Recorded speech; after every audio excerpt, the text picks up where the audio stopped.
Preparativos para un experimento insólito.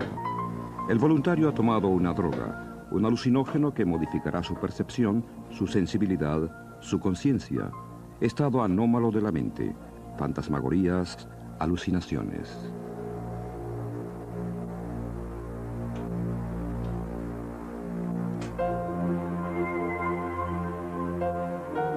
Desde el exterior, los científicos tratan de descifrar con complicados aparatos lo que ocurre en el cerebro.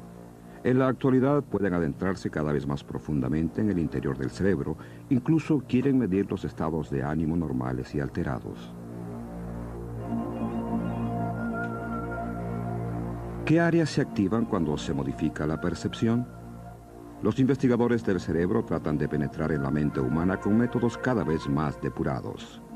Lo que más les interesa es una vieja incógnita. ¿Cómo llega el mundo exterior a la mente? El real, no el imaginario. ¿Son realmente una copia del mundo las imágenes que normalmente se forman en el cerebro? Un enigma nada fácil. ¿Dónde empezar?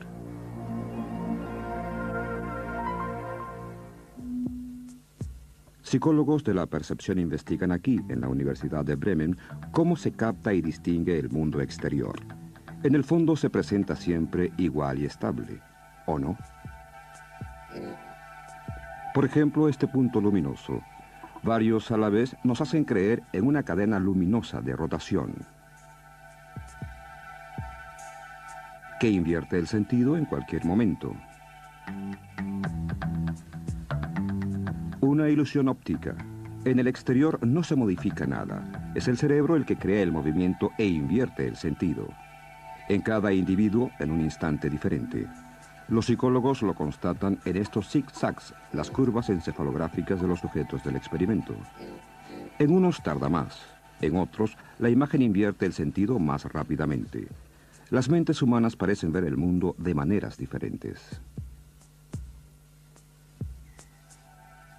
Tampoco aquí se modifica nada exteriormente. Dos luces con intermitencia regular, pero se ve un movimiento. También el cerebro de la paloma se deja engañar, derecha, izquierda o arriba, abajo. Nada puede hacerse contra la ilusión. La paloma fue entrenada en ambos movimientos, y su picoteo revela a los científicos cuando se modifica el sentido de su cerebro. ¿Percibe cada cual el mundo de forma diferente? ¿Qué informaciones necesita el cerebro para identificar el entorno? El sentido de la vista parece trabajar como un detective.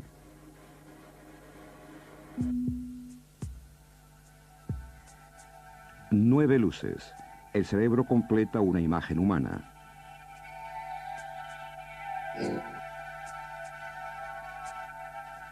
Solo en movimiento se perfila la estructura como pez. Unas manchas. Se perfila un dálmata. Como la M, contornos inexistentes. Una simple imagen reticulada. E inmediatamente se distingue qué es. Un juego delata cómo trabaja el cerebro. Tratando de ordenar las cosas, simplifica cada vez más las muestras. Los cerebros se enfrentan constantemente a la difícil tarea de, por ejemplo, analizar estructuras incompletas u objetos enmascarados para poder distinguir qué existe realmente fuera de uno de ellos. Nuestros cerebros lo consiguen con relativa facilidad. Pueden completar lo que falta, también pueden simplificar muestras muy complejas y gracias a ello tienen la capacidad de ofrecer estructuras a las que el mismo cerebro debe atribuir significados. Porque en el entorno no existen significados, se producen solo en la mente.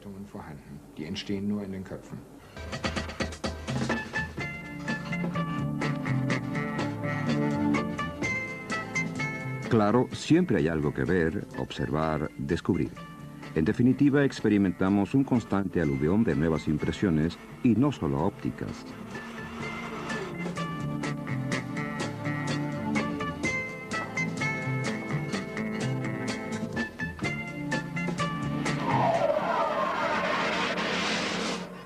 Y solo en el cerebro adquieren significado las señales recibidas.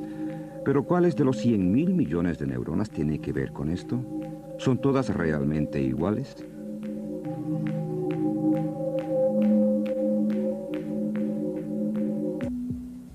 Y son tan diminutas que solo pueden ser examinadas sometiéndolas a un gigantesco aumento. Los científicos preparan con pequeños trucos las neuronas del centro óptico para sus experimentos. Su objetivo, cómo reaccionan y cooperan las neuronas al ver. En cualquier caso, los investigadores del cerebro del Instituto Max Planck parecen haber desentrañado con sus métodos un importante misterio. Wolf Singer, director del Instituto de Frankfurt, halló hace años una respuesta al interrogante. ¿Cómo discierne el cerebro en medio de la aparente confusión de señales eléctricas de las células individuales? ¿Cómo se asocian el color, la forma, el movimiento de un objeto en una percepción unitaria? Piense que en la corteza cerebral hay unas 30 áreas diferentes relacionadas con el proceso óptico. En estas áreas se hallan células que responden preferentemente a características bien definidas, unas a los movimientos, otras a los colores y otras a las formas. Y un objeto se distingue naturalmente por todo un cúmulo de tales características. Si ha de representarse la taza, que además se mueve de izquierda a derecha, entonces se activarían simultáneamente las células que reaccionan al movimiento y las que reaccionan al color rojo y las que responden al color blanco y a la curvatura. El cerebro tiene que realizar una copia y decidir cuáles de las muchas respuestas pertenecen al mismo grupo y definir un objeto.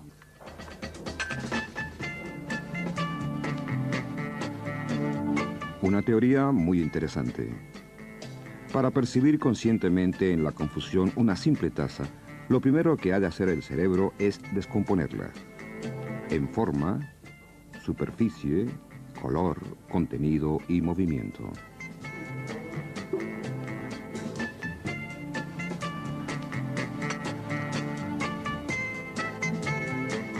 La información llega a través de los ojos a la parte posterior, a los diversos centros ópticos de la corteza cerebral.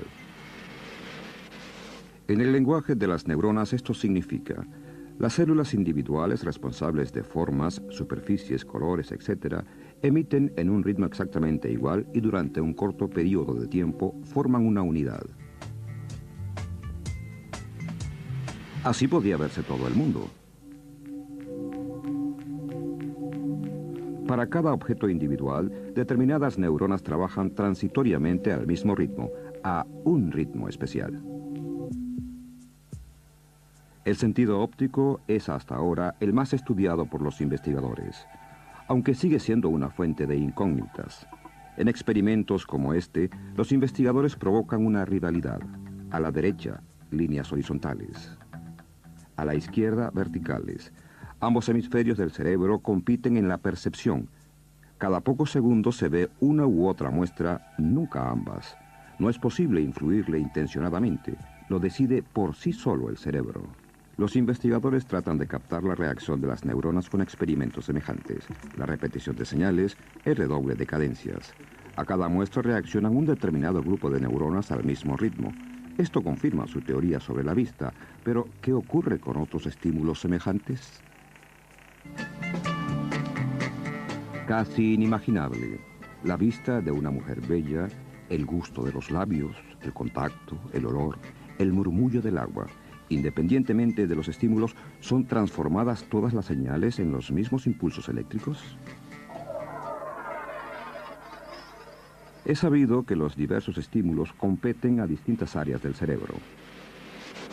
Solo cuando las neuronas de diversas áreas cerebrales se activan simultáneamente pueden formar una unidad en la confusión. La hipótesis de muchos investigadores del cerebro, la llamada teoría vinculante.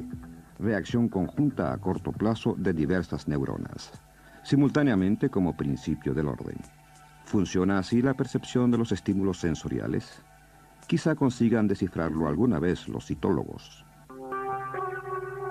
Otros científicos se interesan por infortunios humanos poco frecuentes, perturbaciones de la percepción. ¿Podría ser esto una pista? Una persona que sufrió un ataque de apoplejía. Se afeita solo la mitad del rostro.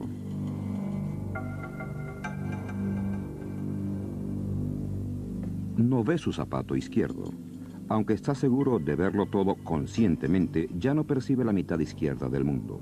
La comida, por ejemplo. Y por eso se levanta hambrienta de la mesa. Sus ojos están intactos. El daño se produjo en el cerebro. Neuropsicólogos de la Universidad de Düsseldorf investigan estas singulares formas de ceguera. Se concentran en cómo influye la lesión cerebral en el mundo reflejado en la mente. Los científicos pueden medir lo que el paciente ve conscientemente. Percibe solo la mitad de la Gioconda. ¿Suponen estos insólitos mundos perceptivos una ayuda para los científicos? Del paciente puede aprenderse la arquitectura de la percepción consciente, cómo sufre diversas perturbaciones, diversas lesiones en zonas del tan complejo sistema nervioso óptico. Es posible aprender con la selección de estas deficiencias, por ejemplo, cuando se produce la pérdida total de la visión o cuando, aunque la visión consciente persiste, no puede ser vinculada a un mundo concreto normal. Por lo que el mundo del paciente se asemeja más a una película abstracta, por así decirlo, en la que puede ver color, profundidad, formas y movimiento, pero carece de bases que permitan la interacción mutua.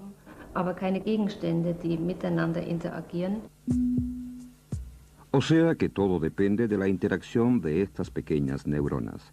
Cada una de ellas está en contacto con millares de otras neuronas, un sistema inconcebiblemente complejo. Y en el caso de destrucción o fallo, quizás se produzca una perturbación en tan solo un eslabón de la cadena de la elaboración y el mundo tiene un aspecto diferente.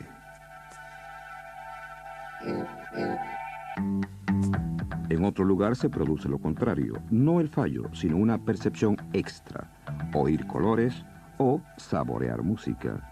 Parece que no son muchas las personas que gozan de tales facultades. Esto las convierte en codiciados sujetos de experimentos.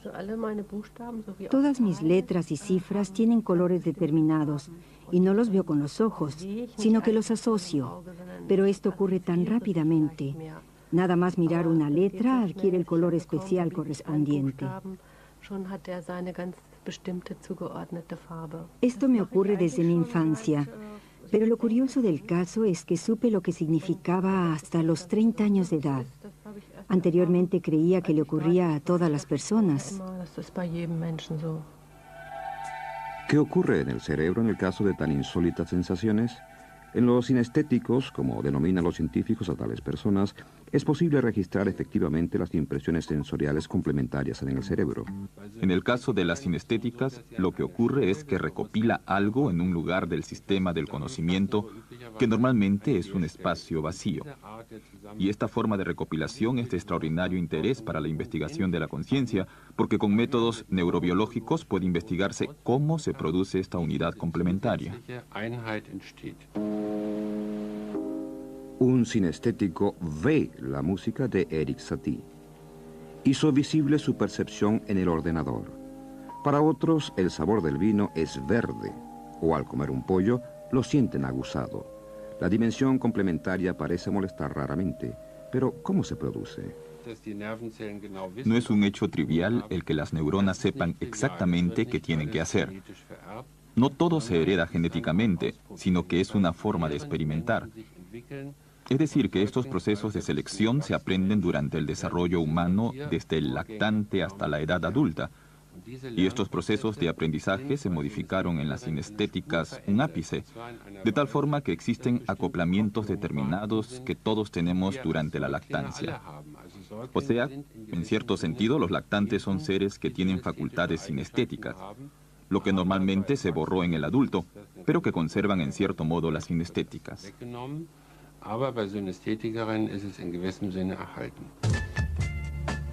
Si así fuese, es posible que durante la lactancia hayamos oído estridentes sonidos o algo semejante a la vista del patito del baño. Es generalmente sabido que la percepción está estrechamente vinculada a la experiencia y el recuerdo. Pero es materialmente imposible indagar en los primeros años de vida. El período en el que el bebé explora lentamente el mundo, aprendiendo a distinguir lo extraño respecto al propio cuerpo. No puede hablar todavía y carece de nombre para muchas cosas que percibe.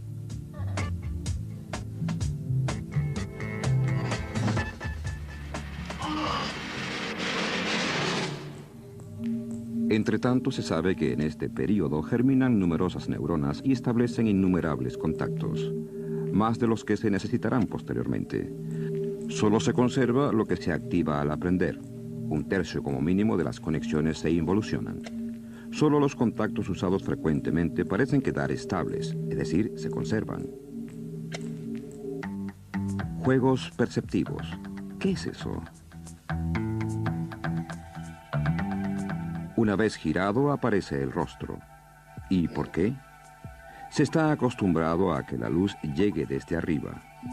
Como ahora, el cerebro solo almacenó esta interpretación acostumbrada. Solo con la labor cerebral inconsciente parece plasmarse el mundo en la mente.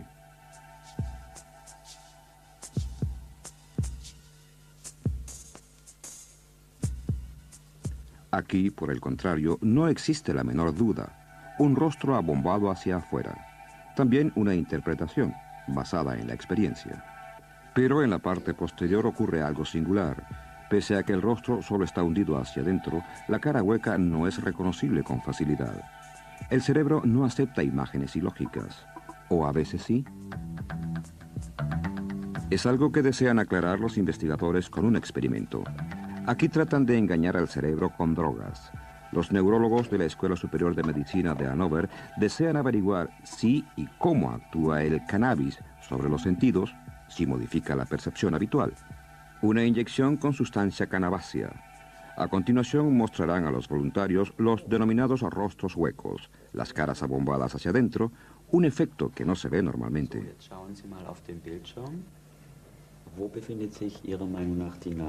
En efecto, el sujeto del experimento ve bajo el efecto del alucinógeno las fotos realizadas en hueco e impresas. El mismo test, esta vez con esquizofrénicos, y también ellos los ven, los rostros huecos, las caras abombadas hacia adentro. Los investigadores creen que en ellos se ha alterado el sistema endógeno cannabinoide, sustancia semejante a la endorfina producida por el propio cuerpo. El mundo normal con el que estamos familiarizados no es más que fraude y mentira, sometido a censura, filtrado y corregido.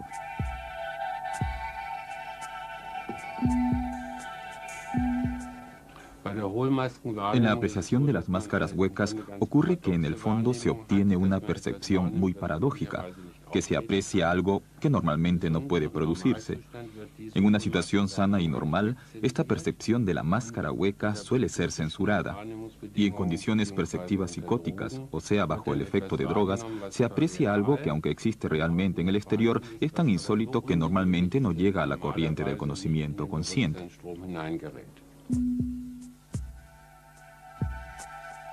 Así es, pues.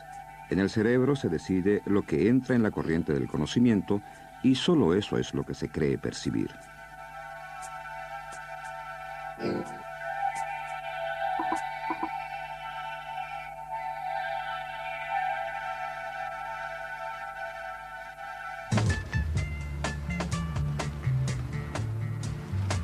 Así tiene que ser, teniendo presente todo lo que llega a nuestro interior durante la jornada.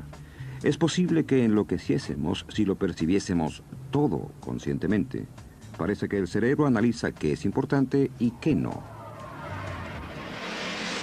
Se entremezclan pensamientos, experiencias de los recuerdos y sensaciones. En Suiza también se experimenta con drogas para investigar la percepción y el conocimiento. Científicos de la clínica psiquiátrica de la Universidad de Zúrich suministran al candidato voluntario un alucinógeno. Con la técnica más moderna, observan qué áreas cerebrales están activas durante la alucinación. Es interesante el hecho de que determinados alucinógenos pueden provocar síntomas que se registran también en los albores de dolencias psicóticas antes de que se declare la esquizofrenia.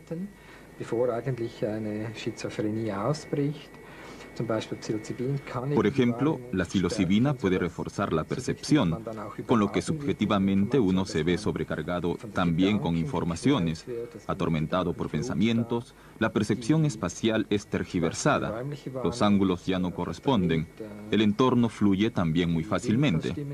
Estos son síntomas típicos descritos en pacientes y se registran al principio del efecto de la psilocibina.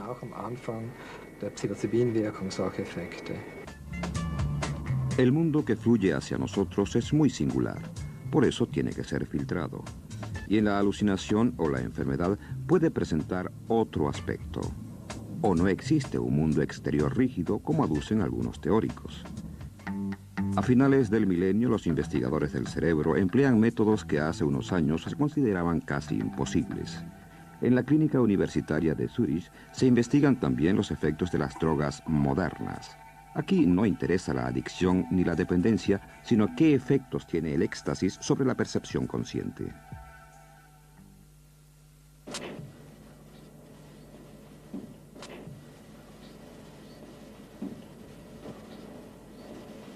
El parpadeo es para los investigadores la medida de la reacción al temor. Esta reacción parece mostrarles si el cerebro filtra los estímulos y cómo lo hace. El resultado sorprende al grupo de trabajo del doctor Franz Vollenweider. A diferencia de las drogas alucinógenas, el éxtasis parece incrementar incluso el filtrado cerebral, es decir, reprime en gran medida los estímulos perturbadores.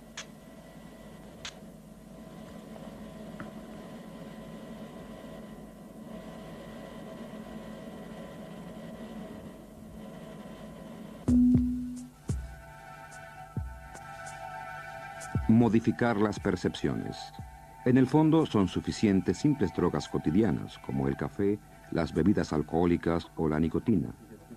Los psicólogos de la Universidad de Gießen idearon para sus sujetos experimentales algo muy especial. Un dispositivo autodiseñado debe transponer a la joven a estados conscientes excepcionales. Por medio de un balanceo rítmico en una oscuridad total, el suave vaivén deberá hacerla caer en una especie de trance. Los investigadores de psicología clínica y fisiológica confían en descubrir, con ayuda de las corrientes cerebrales, qué modificaciones se producen en la mente. El trance, si se traduce literalmente, no es otra cosa que una transición, transitus en latín, de la vigilia a otros estados, y estos pueden producirse naturalmente en diversas zonas del cuerpo. Puede ser la función cerebral, la percepción, la noción del tiempo, o sea que aquí tiene lugar algo a diversos niveles.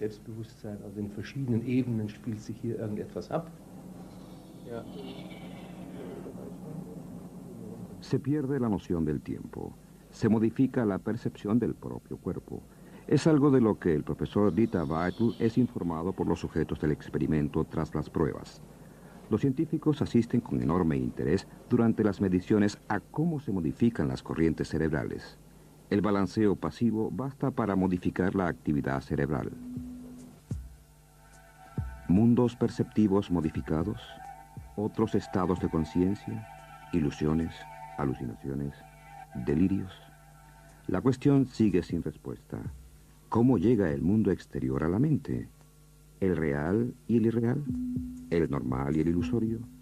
Los investigadores hallaron ya numerosos indicios, pero siguen estando muy lejos de comprender totalmente el cerebro. En una cosa parecen estar de acuerdo en la actualidad. Percepción no es lo mismo que representación. El mundo en el que vivimos conscientemente no es la reproducción directa de nuestro entorno, sino ante todo el producto de nuestra mente, que lo filtra, lo pondera y lo interpreta. Ver, oír, oler, gustar, sentir. Sin los sentidos no tendríamos el menor contacto con la realidad, pero solo a través del cerebro mantenemos una relación con el mundo y con nosotros mismos.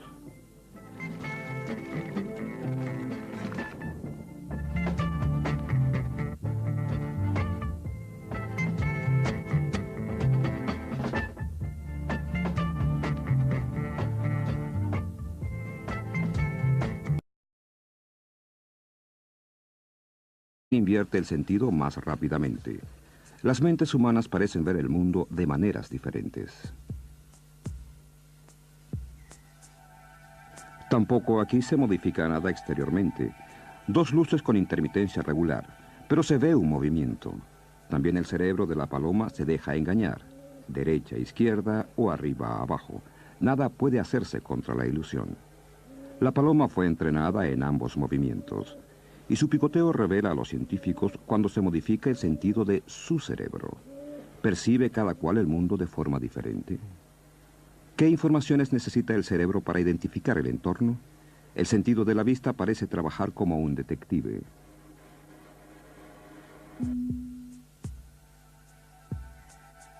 Nueve luces. El cerebro completa una imagen humana.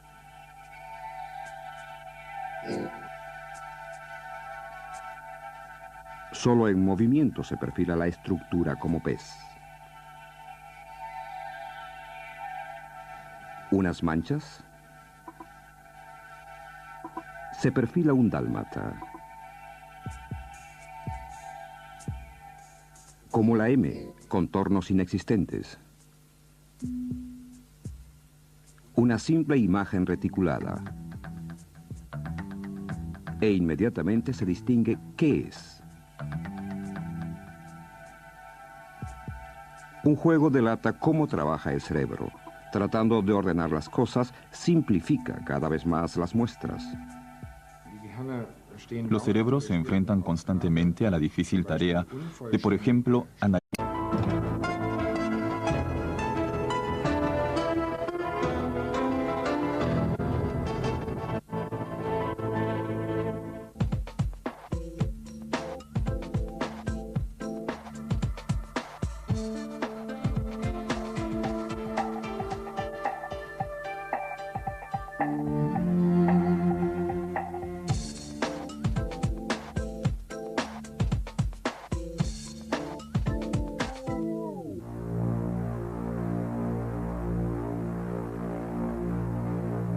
Preparativos para un experimento insólito. El voluntario ha tomado una droga, un alucinógeno que modificará su percepción, su sensibilidad, su conciencia, estado anómalo de la mente, fantasmagorías, alucinaciones.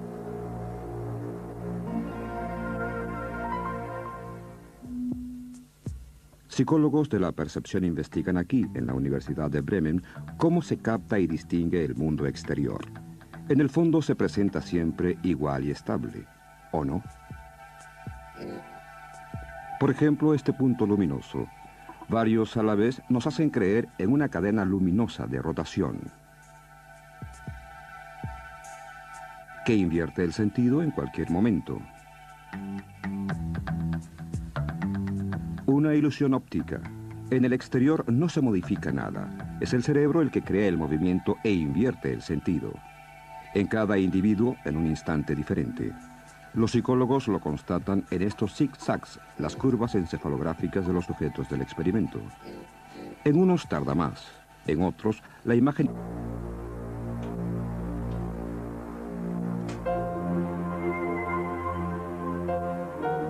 Desde el exterior, los científicos tratan de descifrar con complicados aparatos lo que ocurre en el cerebro. En la actualidad pueden adentrarse cada vez más profundamente en el interior del cerebro, incluso quieren medir los estados de ánimo normales y alterados. ¿Qué áreas se activan cuando se modifica la percepción? Los investigadores del cerebro tratan de penetrar en la mente humana con métodos cada vez más depurados.